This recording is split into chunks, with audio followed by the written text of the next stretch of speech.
beautiful out. All my voting situations are done. And I'm home before I normally would be. So yay. And I don't know if we ended up pulling it off, but we were so close to breaking a record for fucking being in November in upstate New York. It's 80 degrees. I don't remember this ever. I love it. But I'm a little concerned. But this weather is crazy. Tomorrow's supposed to be real nice. The weekend's supposed to be real nice. I'll take it. I'll take it for as long as we can get it. Because you know what? January and February and December are really long months here. And the sun is already setting. By the time I get out of work now, it's pitch black at 5 p.m. We call this the depressing months because it's like living in darkness. You go to work in darkness, you go home in darkness, but your hours don't change. It's just very cold and bitter, and people stay inside, and it gets depressing by mid-January. That's why I always try to get out on my lunch break, even when it's cold, get that sunshine on my face, because by the time I get out of work, it's gone. And I do think it really does play a big toll on your mental health.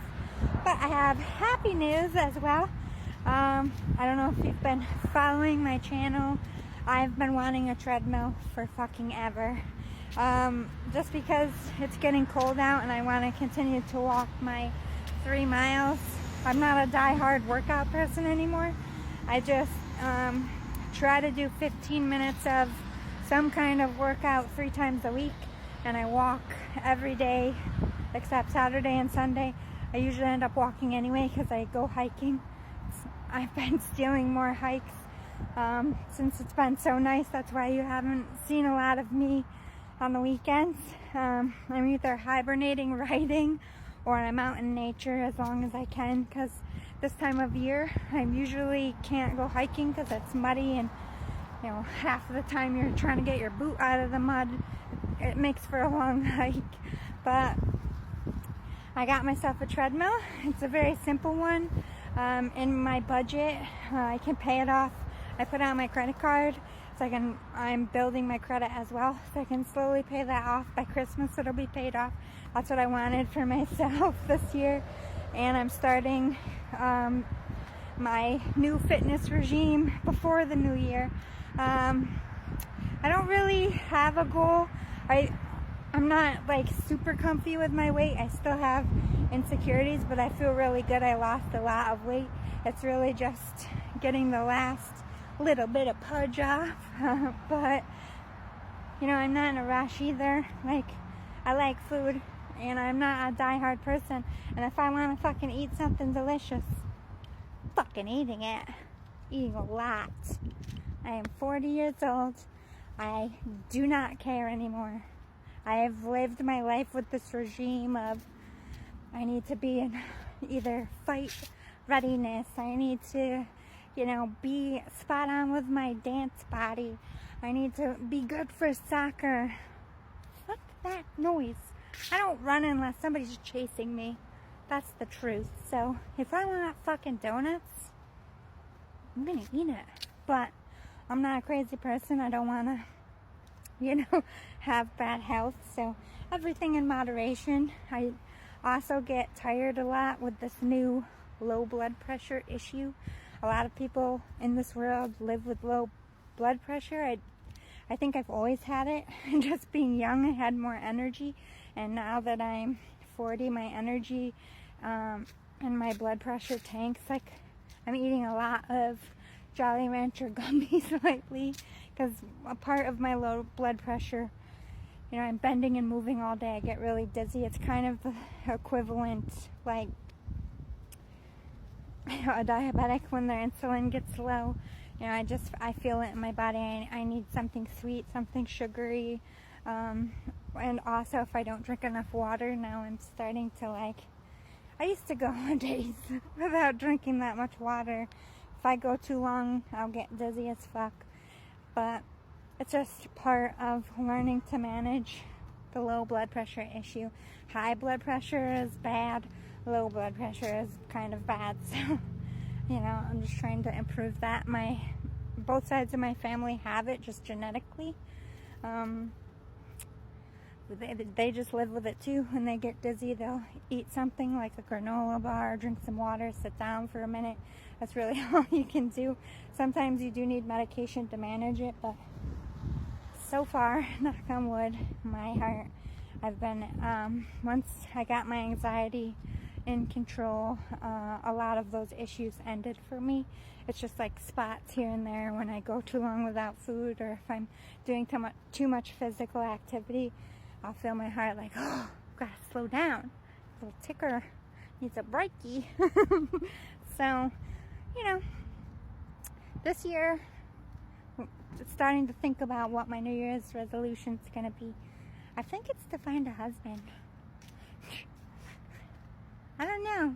I don't really ever remember in the last 5 years being like, I kind of want more relationship now. Because I've been so good by myself. Like, I am good by myself. Like, I don't like my space being invaded. Like, can we just hang out and then you go home? Great. But that's not how it works if you're going to marry people. So, I need to, you know, be willing to share my space for one. It's a hard sell. It's really hard. First of all, I really hate it when I organize my place, and then, you know, when I have kids, I'm going to have to just organize that toy box. Just breathe. They're children. They're children. They can't help it. 5 deep breaths. You can do this. And when they go to bed, I'm going to be the freak of nature, organizing it again, just for them to destroy it in the morning. Because I can't sleep with it like that. I am a Virgo, and I am also mildly autistic. I just,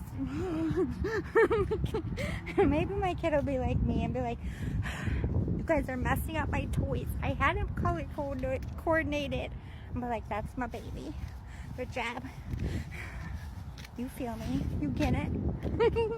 I'm not that bad about, like, I usually, when I babysit and stuff, I just let them like go crazy, and when they go to bed, I go crazy. Picking it all up. I feel like that's my job later on in life as a mom. Just picking up toys. Washing butts. I did that for a living, pretty much. That's what a preschool and a kindergarten teacher does. Wipe butts, clean up toys, teach you manners. Are you hungry? You need a snack. Do you have to go potty? That was my life. Might as well be one. But I can't be a mom without a husband, so I gotta fix this problem. I don't want to be a single mom. I realize I don't need a man. I could just go get a donor, and there's nothing wrong with that if that's what you want to do. But no, I want to coexist. I want the real thing. I want, like, babies around the Christmas tree together with their dad, because I don't know what that's like. I always had 2 Christmases. My parents divorced when I was 1. I want to know I want my babies to know, like, this is Christmas, Mom and Dad, and our families. Like, no separates. No separates! We don't do separates in my dream land. So I gotta make that happen this year, because next summer I'll be 41. I feel like my eggs are dust right now. And yeah, I really just said that, but it's true. What if my eggs, by the time I find a husband, guys, what if they're like dried eggs in a box, you know, for a quarantine shelter? I say this all the time. What if I have quarantine eggs? I don't have money to scramble them back up and put them back up there in a healthy way. I gotta get on this shit. I need to stop procrastinating. I was gonna be single till I died, but I don't really like that plan anymore. I want to cuddle, and I don't know why, because I'm not a cuddler. These are real feelings, people. I'm melting. I'm like, wait, I want to be a human again. Wait, I want to cuddle. Do I? What's wrong with you? These are my inside voices. We don't cuddle. We don't want to be touched. But maybe I do. Maybe I do. I'm thawing. I don't know how I feel about it or what to do about it. So I'm just in this, like, I want it, but I don't, but I do, but I don't. But I do, but I don't. It's a problem.